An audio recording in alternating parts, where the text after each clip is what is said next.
जोरत हाथ लटकत। चाहे गृहस्थ शरणागत हो चाहे विरक्त शरणागत, ये विषयी पुरुष से तुम्हारी कामनाओं की पूर्ति नहीं होनी, कामनाओं की पूर्ति श्री जी से होनी। बने तो रघुवर ते बने, बिगड़े तो भरपूर तुलसी और अंते बने ता बनबे पे धूर। ये सिद्धांत पकड़ो, दूसरे के आगे घिघियाने की जरूरत नहीं है। चाहे विरक्त हो चाहे गृहस्थ हो, श्री जी हैं, बहुत समर्थ हैं। अगर उनका विधान है कि मैं ऐसे दुख में जीवन को व्यतीत करूं तो मुझे किसी से सुख नहीं चाहिए, और अगर उनका विधान है कि ऐसे सुख में जीवन से तो मुझे कोई परवाह नहीं। केतिक आयु केतिक जीवन, काहे विनाशत काज हटकत। तुम्हारा काज है भगवत प्राप्ति, कितना जीवन है तुम जो दूसरों के आगे हाथ जोड़ रहे हो धन के लिए, भोगों के लिए नहीं।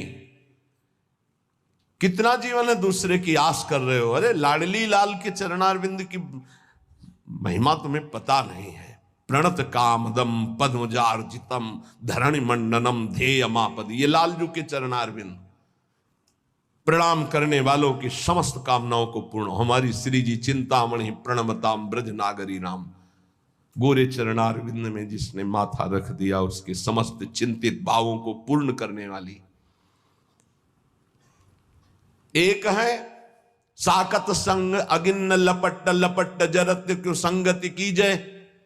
साकत दो भाव से इसका अर्थ होता है, एक होता है जो गुरु मंत्र नहीं लिए मनमानी आचरण करते हैं उन्हें साकत, और दूसरा कहते हैं जो बकरे की बलि चढ़ाते हैं, शराब पीते हैं और कहते हैं हम माता जी की उपासना करते हैं। बोले इनका संग आग की लपट से खेलना है, अर्थात सारे सुकृत नष्ट हो जाएंगे, वैष्णवता नष्ट हो जाएगी अगर ऐसे लोगों का संग करोगे। साकत संग अगिन्न लपट लपट जरत्य को संगति की जय। सावधान। अब देखो कहां वैष्णव धर्म के पालन की वो वृत्ति रह गई। बड़ा विचित्र है।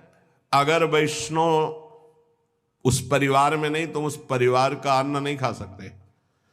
चतुर्भुज दास जी जिस गांव में वैष्णव नहीं होता उस गांव का पानी नहीं पीते थे।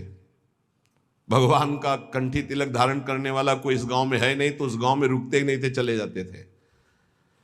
जो गुरुमुख नहीं है उसके संग का क्या स्वरूप बताया है। साकत संग अगिन्न लपट लपट